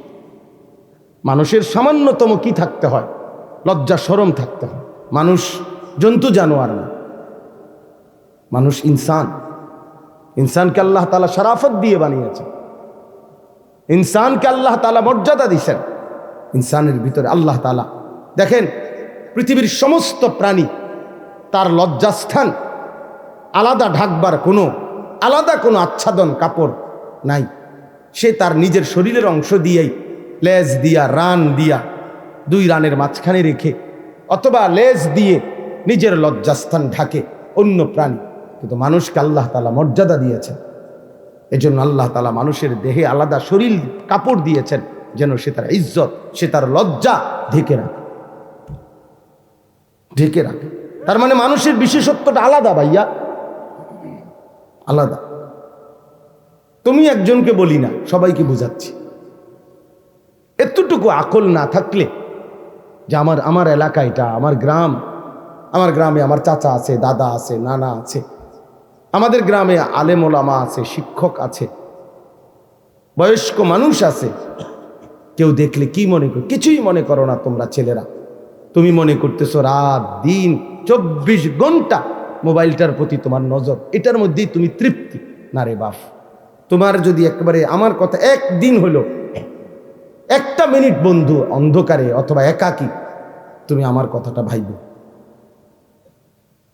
আমার কথাটা ফেলে দিও। তোমার ব্রেন যদি সামান্য থাকে, আকল থাকে, তুমি কাজে লাগাইও যে এটা আসলে স্বাভাবিক কিনা। একজন মানুষ কতক্ষণ মোবাইল দেখা উচিত? নারী, ছবি, নাচ, গান অথবা ভালো কিছুই, কিন্তু সারাদিন এই এক একজনের এক গাছ, ছবি, বালা, এগুলা যেটাই হোক, কতক্ষণ দেখা উচিত? একজন মানুষ কি পৃথিবীতে আমরা শুধু এই জন্যই আসছি? কোনোভাবেই তোমাদেরকে, অনেক ছেলে তোমরা মোবাইল থেকে আলাদা হতেই চাচ্ছ না কেন ভাইয়া? পৃথিবীতে কি এর চাইতে আর কোনো প্রযুক্তি পৃথিবীতে ছিল না? এটা কেমন ধরনের কথা হলো যে রাত দিন ফুল টাইম জীবনটা এই মোবাইলটার সাথে বাইধা ফেলা? এটা তোমারে কোথায় নিবে বাপ, কোথায় নিবে? সারা জীবন ডাক্তাররা বলছে বাচ্চা যদি দৌড়ঝাঁপ না দেয়, কিছুটা খেলাধুলা না করে, তাহলে বাচ্চা শরীর স্বাভাবিক থাকে না। কই তোমরা তো এখন খেলাধুলাও বন্ধ করে দিছো। আগে তো কোনায় কোনায় দেখতাম বাচ্চারা, ছেলেরা, নওজোয়ানরা কিছু খেলতো, ক্রিকেট খেলতো, ফুটবল খেলতো। আমরা তো ছোটবেলায় কত কিসিমের খেলা খেলছি আলহামদুলিল্লাহ। আলু ক্ষেতের আলু উঠাইছে, জুরজুরা মানে মাটি, আলু ক্ষেতের হাত ডুডু খেলে উড়ে এলাইছে। আমি তো মনে আছে ছোটবেলায় পুরা গ্যারাম চুক্তি, ওই যে লুকাইতো একজন একজন বিভিন্ন জায়গায় খুঁজা বাইর করা, দৌড়ে দৌড়ে যে কে মানে আমরা কে কোথায় লুকাইছে তারে টোহাইয়া বাইর করা। তো অনেক দৌড়ঝাঁপ দিতাম, এক বেলা দৌড়ঝাঁপ দিত, ঘাম ঝরত, এরপরে আইসা বাচ্চা আবার পড়ত। এখন তো তোমরা সারাটা দিন এই একটা চোখ, মানুষের একটি জিনিস সারাক্ষণ এটার পিছনে, এই মোবাইলের পিছনে ব্যয় করা, ভাইয়া কোথায় নিয়ে যাবে চোখটা? তুমি ডাক্তারকে জিজ্ঞেস করো, বিবেককে জিজ্ঞেস করো। বাপ, এত ফালতু মানুষের জীবন হয় না। ন্যূনতম যদি লক্ষ্য উদ্দেশ্য কারো না থাকে, সে মানুষ কোথায়? কি পাগল ছাগল না গরু ছাগল? সারাদিন ঘাস চাবানো। আল্লাহ তোমাদেরকে বিবেক দান করেন। আমাদের কথা আমরা বললাম ভাই, পাত্তা না দিলে কোনো সমস্যা নেই। তোমার ফতে তুমি, আমার ফতে আমি, কারোর লেগে কেউ আটকায় না। এটা মনে রাখো বা, হাসলেও পৃথিবী, কাঁদলেও পৃথিবী শেষ হয়ে যায়। কারো জন্য পৃথিবী, কারো জন্য কেউ আটকায় না। সবাই কোনো না কোনোভাবে দুনিয়া পার করে ফেলে, একভাবে না একভাবে শেষ হয়ে যাবেই। কিন্তু কবরে গেলে কষ্ট হবে, আখেরাতে কষ্ট হবে। বা দুনিয়ার সবচেয়ে সুখী ব্যক্তিরও শেষ হয়ে যাবে, দুনিয়ার সবচেয়ে দুঃখী ব্যক্তিরও শেষ হয়ে যাবে, কিন্তু আখেরাত আল্লাহর কসম শেষ হবে। সুখেরও শেষ নাই, দুঃখেরও শেষ নাই। লা ইউফাত্তারু আনহুম, আল্লাহ বলছে এক সেকেন্ডের জন্য বিরতি দেওয়া হবে, এক সেকেন্ডের কোনো বিরতি মিলবে না। কোরআনুল কারীম আল্লাহ বারবার বলছে খালিদিনা ফিহা আবাদা, জান্নাত চিরস্থায়ী, জাহান্নামও চিরস্থায়ী। চিরস্থায়ী, খালিদিনা ফিহা। এই জন্য দোস্ত আমার, বাবা আমার, সবাই মিলে আত্মসমালোচনা, নিজের উপলব্ধি করা যায়। যাই হোক, তো আমি যে কথাটা শেষ করতেছিলাম যে লিকাইলা ইয়ালামা মিন বাদি ইলমিন শাইআ, আল্লাহ তাআলা বলেন মানুষকে আমি বৃদ্ধ বানাইতে বানাইতে এমন বুড়া বানাই, একটা পর্যায়ে আইসা তার আর বিগত জীবনের কোনো এলেম, কোনো জ্ঞান কিচ্ছু আর থাকে না, কিচ্ছু আর থাকে না। একটা পর্যায়ে আর সে কিছুই বলতে পারে না। বাইচা আছে ঠিক আছে, কিন্তু কোনো সুদবোধ নাই, কিছুই নেই। এটাই জীবন। আমার আপন মা, মা আমার 70 বছরের উপরে বয়স হবে, মা আমার জীবিত আছে, আমি সেই মায়ের সন্তান। ক্লাস 4 পড়ুয়া আমার আম্মা, 4র্থ শ্রেণী পর্যন্ত পড়ছে স্কুলে ছোটবেলায়। এরপরে মার বিয়ে হয়েছে, ক্লাস 5-এ উঠছে আর মার বিয়ে হয়ে গেছে। আগের দিনে এমনই ছিল, আমাগো মা চাচিরে এমনই ছিল, কুদ্দুর কাদ্দুর পড়ছে, গেছে আইছে অল্প কুদ্দুর, একটু সাবালক হয়েছে আর বিয়ে দিয়ে লাইছে। এই মা বিগত পুরাটা জীবন, মা আমরা 8 জন ভাই বোনকে দিন শিখাবার জন্য মার অবদান বেশি।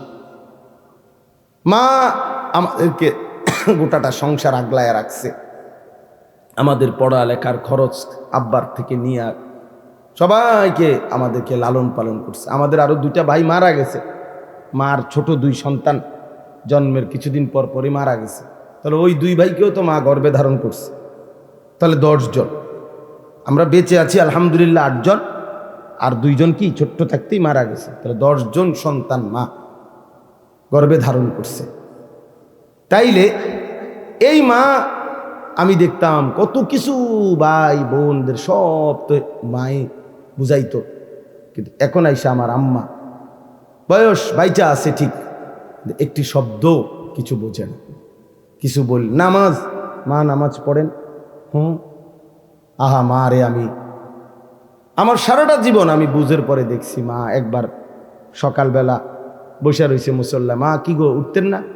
বাজি আমার তো চাষতের নামাজ রয়েছে, আমার তো এশরাকের নামাজ রয়েছে, তাহাজ্জুদের নামাজ, আউয়াবিনের নামাজ, উদ্দুর পর পর ওজিফা, ওই যে আগে যে ছোট ছোট মা চাচিরা পড়তো, ওজিফানি কইতে এগুলারে ছোট ছোট বই, কোরআন শরীফ সূরা, নির্দিষ্ট সূরাওয়ালা, এগুলো পড়তো, দুরূদ শরীফ পড়তো, তসবি পড়তো, 1000 দানার তসবি ছিল মা, এগুলো দেখতাম বইয়ে বইয়ে পড়তো। এখন মা কিছুই কইতার না, জি গাইলে কথা কয় কহ কিতা, মানে কিচ্ছু বোঝে না মা। তো সেই মা আমি যাকে দেখছি বাপ, তাহলে একটা বয়সে আইসা এখন মা বেঁচে আছে ঠিক, কিন্তু মার আর সেই জ্ঞান ব্রেন আর কাজ করে। তো আমার বলার উদ্দেশ্য হলো, মানুষ তো বয়সে আইসা মানুষের বুদ্ধিমত্তা, আকল, দিমাগ কমতে পারে, কিন্তু তোমরা যারা নওজোয়ান, তোমাদের তো বাবা বোঝা উচিত যে এই মুহূর্তে তো তোমাদের সব কিছু সচল। তোমার হাত যেমন মজবুত, তোমার ব্রেনও তো মজবুত, তোমার বিবেকও তো মজবুত, তোমার পুরাটা শরীরটাও তো মজবুত। তোমরা যারা 17-18 বছরের ছেলে, তোমাদের তো এখন 100 মাইল দৌড়াইলেও কষ্ট হয়। আমি ওই যে মৌলানা অনেকক্ষণ ওয়াজ করছে, আমার আয়সা বলছে, আমি মনে মনে বলতেছি সে যদি শুনতো। হ্যাঁ, আমি এক টানা সোনাকান্দা মাদ্রাসায় চাকরি করতাম, 11 বছর চাকরি করছি। ওই সময় আমি 2.5 ঘন্টা, বিশ্বাস করেন একবার আল্লাহর সাক্ষী রেখা বলি, 2.5 ঘন্টা পায়ে হাইটা মাহফিলে গেছি, ঘড়ি ধরা 4 ঘন্টা বয়ান করছি, না খাইয়া আবার 2.5 ঘন্টা হাইটা মাদ্রাসায় আইসা রাত্রে ঘুমাইছি। এই তো সেদিনের কথা। কি হয়েছে? কিচ্ছু মনে হয়েছে না, গায়ে টেরও পাইছি না, কিচ্ছু মনে হয়েছে না। এটা 4 ঘন্টা আমি আগে, এখন আমি আস্তে আস্তে কথা বলি, এখন অনেক হালকা আওয়াজে কথা বলি আমি। আমার গলা 2 বার অপারেশন হয়েছে, 2 বার আমার গলা অপারেশন করা। তো কিন্তু আমি এক সময়, আমার আগে যারা মাহফিল ও বয়ান শুনছে আরো 10 বছর আগে, 15 বছর আগে, 10 বছর আগে, এরা জানে আলহামদুলিল্লাহ, মানে আমি পুরা 4 ঘন্টাই চিল্লাইছি। তখন এত জোরে কথা বলতাম, কিচ্ছু মনে হইতো না। তাইলে প্রিয় ভাই আমার, একটা সময় মানুষের যৌবনের পূর্ণ টাইম। আমি এই জন্য অনুরোধ করছি, তোমরা ছেলেরা, বাবা, প্রিয় বন্ধু, প্রিয় সন্তান, তুমি তোমার ব্যাপারে ভাইব, নিজেকে নিয়ে ভাববে। তোমার বন্ধু তোমারে নিয়ে ভাববে না, সে তোমার সাথে তামসা করবে। তোমারে নিয়ে আলাদা, সে তোমারই নিয়ে ভাববে না, সে তো নিজেকে নিয়েই ভাবে না, তোমারে নিয়ে কি ভাববে? সে তো চেষ্টাই করবে তোমারে নাচ গান, অসৎ ছবি, এই তাফালিং, এই লাভ ফাল দিয়ে। এখন আমি এক সিএনজি পাম্পে গ্যাস নিবার জন্য দাঁড়াইছে আমার গাড়ি, 5-6টা ছেলে আসছে মোটরসাইকেল নিয়ে, মনে তেল নিব। বিশ্বাস করেন, এখানে না, আমাদের কুমিল্লা পোদ্দার বাজারের কাছে। আজীব লাগলো আমার কাছে, তাকাইয়ে রইলাম ফোলাফান্ডি, মানে আইসা পড়ছে ফিলিং স্টেশনে, তেল লইব তো তোরা দাঁড়াইবি না। এইটার হরন, এটারে মানে এত বিকট আওয়াজ, এটার ধরে রাখছে, হরন বাজাইতে আছে। এটা একটা পাগল, মানে তার যদি ছিঁড়ে যায়, এগুলা নাকি কি খুলে ফেলে। কি করলো আমারে একজনে বুঝাইলো, মানে হরনটা এত বিকট কেন, বললো যে কি যেন এটার ভিতরে থেকে খুললে ফেললে এটার আওয়াজটা আরো বাইরে যায় আর কি। এই তাহলে এইটা, এই যে মাতাল, তুই এটা করলিটা কি বাবা?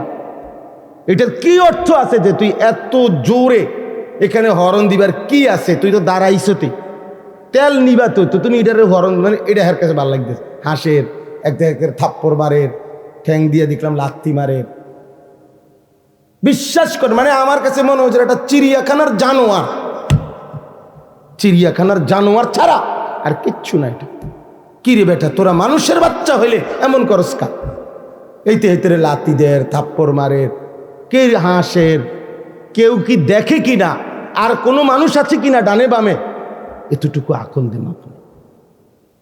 বাপ আমার, এটা জীবন না বাপ,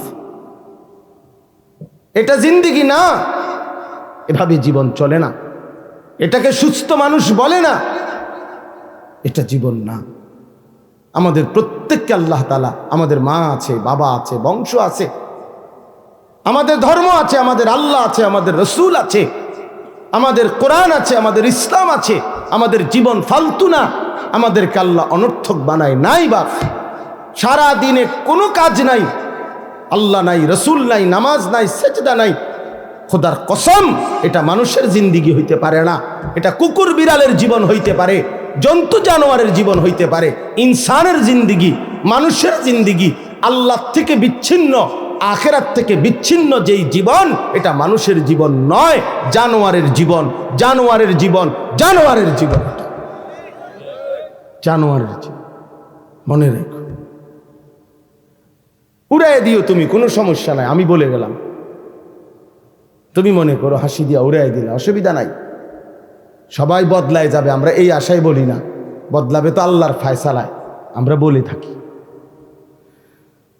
আমরা তো জানি, এটা বিশ্বাস করি, আমার কোনো যোগ্যতা না, ফায়সালা তো আসমানে, কে ফিরবে, কে বদলাবে, কার জিন্দিগি সুন্দর হবে, এটা তো আল্লাহর সিদ্ধান্ত।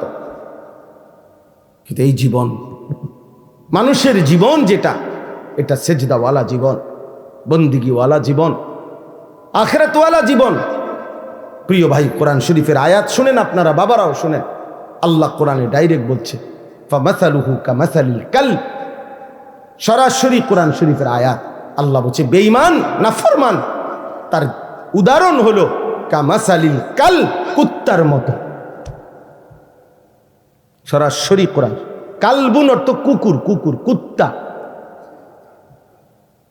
জিজ্ঞেস করেন কোন আলেমকে, কোন মাদ্রাসা ছাত্র রেজি গেল, হে কই ওটা জানে কালবুন অর্থ কুত্তা। আল্লাহ তাআলা কোরআনে বলছেন নাফরমান, বেঈমান, সেজদাবিহীন, আমার গোলামি, আমার বন্দিগি যার মধ্যে নাই, ওই কুত্তার মতো, কুত্তার মতো, কুত্তার মতো বেটা, ওই মানুষের বাচ্চা না। আল্লাহ কোরআনে বলছে ইন তাহমিল আলাইহি ইয়ালহাস আও তাতরুকহু ইয়ালহাস। আল্লাহ বলছে কুকুরের স্বভাব কি, আল্লাহ নিজে বলছে পাইলেও জিহ্বা লম্বা করে, না পাইলেও জিহ্বা লম্বা করে। হ্যাঁ, নারী দেখলো অস্থির, না দেখলো অস্থির। এই দেখেন যে সমস্ত যুবক দিন রাত নারীর ছবি দেখে, এদের তৃপ্তি নাই। তৃপ্তি হলে তো এতে একটা বন্ধ রাখতো, যে যাক আমি দেখতে শান্তি লাগছে, একটু তৃপ্তি হয়েছে, ঘুমাইয়া তৃপ্তি হয়েছে, ওরা আর ঘুম যাওয়ানোর দরকার নাই, আবার রায় তুলে আবার ঘুমামু। তাহলে এটার তো একটা বোঝা গেল যে তৃপ্তি হয়েছে, তার ঘুমাইয়া মোটামুটি পোষাইছে, এখন সে 8 ঘন্টা 10 ঘন্টা কাজ করবে, বুঝাই গেল। তো তৃপ্তি হইলে তো থামতো, সে তো থামে না, সে তো সারাক্ষণ পরপর পরপর সারা দিন রাত নারী ছবি দেখতেছে, উলঙ্গ দৃশ্যই দেখতেছে। বুঝা গেল সে দেখেও অতৃপ্ত, না দেখলেও অতৃপ্ত। এই জন্য তার স্বভাব কুত্তার স্বভাব, কুকুরের স্বভাব। মনে রাখিস বাবা, জানোয়ারের আখলাক এটা। হারাম করে দেখবেন নাফরমান, নাফরমান যেগুলো অবৈধ ইনকাম করে, ওজনে কম দেয়, কাস্টমারকে ঠকায়, কামাই করে, এরপরও তার তৃপ্তি নাই। দেখেন বেচে, মাল বেচতে আছে, বেচা কিনা চলতেছে তার দোয়ানে, আপনি জিঙ্গাবেন যাইয়া কবেন কি অবস্থা ভাই, বেচা কিনা না, দূর দূর দূর দূর, আগের এই ব্যবসা ওনার নাই, কি এর বেচা কিনা বইয়াতা ওনারই কতক্ষণ, অথচ মাল বেচতেছে, দোকান চলতেছে তার। কয় না আগের ব্যবসা নাই। কিরে ডাকাত, আগের ব্যবসা নাই বলতে কিতা, কোন বছরের ব্যবসা নাই? আরো 300 বছর আগের ব্যবসা নাই নাকি? তো তুমি সেই সময় আইতা, তুমি অনাইলা কেন পৃথিবীতে? যে বছর ব্যবসা ছিল সেই বছর তুমি জন্ম নিতা, কথা বলেন না তো? কোন আগের ব্যবসা নাই কি, কোন সময়েরটা কি? নূহ আলাইহিস সালামের জামানার ব্যবসা নাই নাকি? তাইলে এটা কোনো কথা হইল? প্রত্যেকের রিজিক আল্লাহ তাআলার পক্ষ থেকে বরাদ্দ। এই জন্য আমি বললাম ওই যে স্বভাবই এটা যে পাইলেও জিব্বা লম্বা করে, না পাইলেও কি করে। এই আল্লাহ কোরআনে বলছেন নাফরমান কুকুরের মতো। আল্লাহ আমাদেরকে হেফাজত করে। অনেকের আছে লজ্জা শরমই নাই।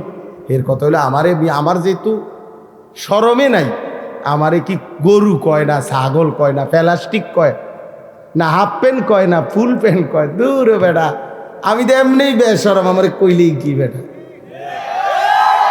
বুঝছেন? কোন বেটাতে পেশাব করতে বইয়া নিজে লুঙ্গি দিয়া আলগি দিয়া নিজে মুখ ডাই কেলাইছে। তো আরেকজনে বলছে যে কিরে তুই যে কাপড় আলগি দিয়া পেশাব কর, না আমি তো দেখি না কেউ।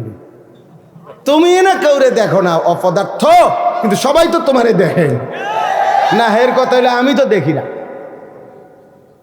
দেখি না, বলো এই বল, এই বিষয়টা হলো এই। আমার যেহেতু কোনো লজ্জাই নাই, এবার মানুষ আমার কি মনে করে, আমার কি আসে যায়, কি আসে যায়। আয় হায় হায়। এই জন্য প্রিয় বাপ, চলেন আমরা নওজোয়ান সাথী তোমরাও বলি, আবারও বলছি তোমাদেরকে এই কথাটাই বললাম, নিজের উপরে কদর করো বাবা। নিজের চরিত্র বড় সম্পদ। ছোটবেলায় আমরাও স্কুলে পড়ছি বাপ, প্রাইমারি স্কুলে আমরাও দাখিল পাশ করছি। ছোটবেলায় শিক্ষকদের মুখেই শুনছি। ছোট্টবেলায় আমার মনে আছে, আমি স্কুল জীবনেই প্রাইমারি জীবনেই শুনছি, character is lost, everything lost. যার চরিত্র নষ্ট, সব নষ্ট। আর মানি লস্ট, সামথিং লস্ট, না নাথিং লস্ট। টাকা যদি ক্ষয় হয়, নষ্ট হয়, কিছুই যায়, nothing. Health is lost, something lost. শরীর যদি কিছু নষ্ট হয়, ক্ষয় হয়, তো কিছুটা ক্ষতি। কিন্তু আখলাক চরিত্র যার নষ্ট, তার সব নষ্ট। চরিত্রহীন একেবারেই নিকৃষ্ট, একেবারেই নিকৃষ্ট। এই জন্য আমরা যদি ফিকির করি বাবা, নিজের পক্ষে নিজের ভালো, নিজের কল্যাণ সম্ভব, আল্লাহ আমাদেরকে তৌফিক দান করেন। আল্লাহ তাআলা প্রতিটা নওজোয়ানকে কবুল করে নেন। চলেন আর অল্প একটু সময়, এবার আমি যে আয়াতটা পড়ছি এটার উপরে একটু কথা বলি। 15 নম্বর পারা, 17 নম্বর সূরা, সূরা বনী ইসরাইলের প্রথম আয়াত। এই আয়াতটা হলো মেরাজকে কেন্দ্র করে। জালাল আল ইকরামের ফজল কারাম, রব্বুল আলামিনের অপরিসীম ইহসান, মেহেরবানি, দয়া। আল্লাহ তাআলা আমাদেরকে আজ 16 জানুয়ারি 2025 রোজ বৃহস্পতিবার কুমিল্লা জেলা দেবিদ্বার উপজেলাধীন গোপালপুর সোনামিয়া মাস্টার বাড়ি মসজিদের উদ্যোগে আজকের এই ৪র্থতম বার্ষিক ওয়াজ ও দোয়ার মাহফিলে আল্লাহ তাআলাই আমাদেরকে আসবার বসবার, আল্লাহর জন্যই জমা হওয়ার তৌফিক দান করেছেন। এই জন্য আমরা সকলেই বলি আলহামদুলিল্লাহ। নওজোয়ান ভাই, তোমরা সবাই মিলে আরেকটু জমে বসো। এই যে ফাঁকা জায়গাটা পূরণ করে, প্রিয় ভাই সামনে আসো, ভালো হবে। সবাই কাছাকাছি হয়ে বসো। কম দেখা যাক লোক, এতে সমস্যা নাই আমার। শ্রোতার সংখ্যা নিয়ে বিষয়। ভাই শুনছো তোমরা? এই যে ভাই বাংলা বুঝছো কিনা? আগায় আসে। ভাই দেখো, অনেকে অন্যরে ধাক্কায়, নিজে আসে না। আহা ভাই, এটা অভদ্রতা, এটা হাসির বিষয় না, এটা আমরা দুষ্টমি করছি না। আসেন সবাই, আগায় বসেন, সুন্দর করে বসেন। এই যে কালো জ্যাকেটওয়ালা ভাই, আপনার কি সমস্যা কি? আসেন। আরে ভাই, ফাঁকা জায়গা পূরণ করে বসার মধ্যে সাংঘাতিক সওয়াব, ভীষণ সওয়াব। একেবারে বুখারী শরীফের হাদিসের মধ্যে আছে এটা। নবী সাল্লাল্লাহু আলাইহি সাল্লাম বলছেন, কোনো দিনই মজলিসে যে ফাঁকা জায়গা পূর্ণ করে বসে, সে আল্লাহ তাআলার আশ্রয়ে চলে যায়। মাওলানা এইমাত্র বলল আপনাদেরকে, একটা হাদিস শুনাইতেছিল বারবার। প্রিয় ভাই মাওলানা ইসরাফিল এই যে বলল এই মাত্র, আমি আয়েশা যেটা শুনতেছিলাম, যে ব্যক্তি ফজরের নামাজ পড়ল সে আল্লাহ তাআলার জিম্মায় চলে গেল, মানে আল্লাহর দায়িত্বে চলে গেল। ঠিক এরকম নবী সাল্লাল্লাহু আলাইহি সাল্লাম বলেন, যে কোনো মজলিসে দ্বীনি মজমায় ফাঁকা জায়গা পূরণ করে বসলো সে আল্লাহর আশ্রয়ে চলে গেল। ফাকাদ আওয়া ইলাল্লাহ, বুখারীর রওয়ায়াত। অনেক বড় নেকি। আমরা অনেক সময় মনে করি আর কি আরেকজনকে ধাক্কাই দিই, বেটা তুমি আরেকজনকে নিজের হাতে আরেকজনরে আগায় দিলা কল্যাণের দিকে, নিজে রয়ে গেলাম পিছনের দিকে। বেউকুফি করলা বরঞ্চ। তুমি তো মনে করছো তুমি চালাক, তুমি তোমার জাগাত বসে রইছ, আর অন্য একজন আগাইছে হে মনো বেউকুফ। না না, নিজের হাতেই বরং তাকে তুমি কল্যাণের দিকে, আখেরাতের দিকে একটু আগায় দিলা। কাজে সেই চালাক যে আগাইছে। দ্বিতীয় কথা হলো, সবার হাতের যেই মোবাইলগুলো ওগুলো নামাও, নামাও ভাই, এগুলো নামাও। একটা মোবাইলও তুলে ধরো না ভাইয়া, সবার পকেটে মোবাইল রাখো। এই স্ট্যান্ড ছাড়া যেগুলো হাতের, এগুলো এমনি শোনো অল্প, আমি দেরি করব না, কিন্তু কিছুক্ষণ সময় আমরা মনোযোগ দিয়ে আল্লাহর কথা শুনি। এটা বহুত জরুরি বাপ। বসে থাকা নিচে কষ্টকর, বলা যেমন কষ্ট, শোনাটাও কষ্ট। আমি নিচেও বসে আমি এখনো আলহামদুলিল্লাহ আমাদের বড়দের ওয়াজ আমরাও শুনি, এমন না যে শুধু ওয়াজ করি। প্রতি মাসে নির্ধারিত কয়েকদিন আছে আমার নিজেরই, যেখানে আমি বড় কয়েকজন বুজুর্গের বয়ান শুনতে যাই। এটা আমার ডায়েরিতে এন্ট্রি করা আছে। তাহলে আমরাও বয়ান শুনি আমাদের বড় বুজুর্গ আলেমদের। তো বসে শোনাটার ক্ষেত্রে আমি নিজের অভিজ্ঞতা হলো যে লম্বা সময় যে ঘাড় সোজা করে শুনতে হয়, এতে ঘাড়ে ব্যথা করে, কষ্ট হয়। তাহলে বোঝা গেল শুনবার মধ্যেও কষ্ট আছে, বলবার মধ্যেও কষ্ট আছে। কিন্তু এই উভয় কষ্টের দ্বারা যদি কোনো বেনিফিট না আসে, উপকার না আসে, তাই লাভ হলো কি? ছোট বড় প্রতিটা আয়োজনের পিছনে অনেক, এই যে আওয়াজটা কেমন অন্যরকম বানায়, আওয়াজ এমন হয়ে গেল, বাহিরে না আওয়াজ হয়, ভিতরে আওয়াজ।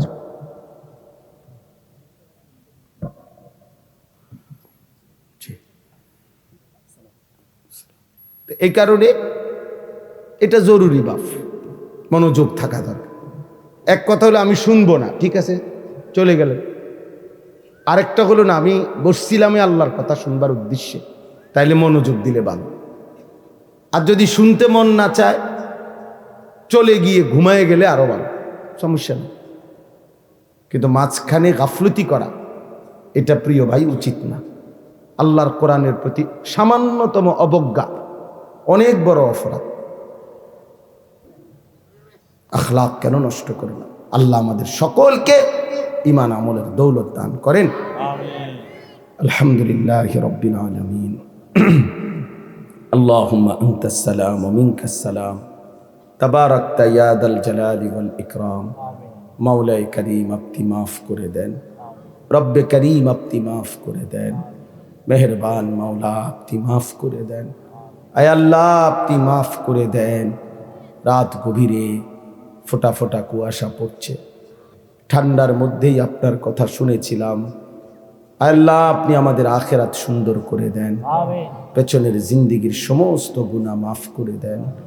আল্লাহ আমার এই জওয়ান যুবক ছেলেগুলোকে, কিশোর তরুণ নওজোয়ানদেরকে নামাজি বানিয়ে দেন, চরিত্রবান বানিয়ে দেন, উত্তম আখলাকওয়ালা বানিয়ে দেন।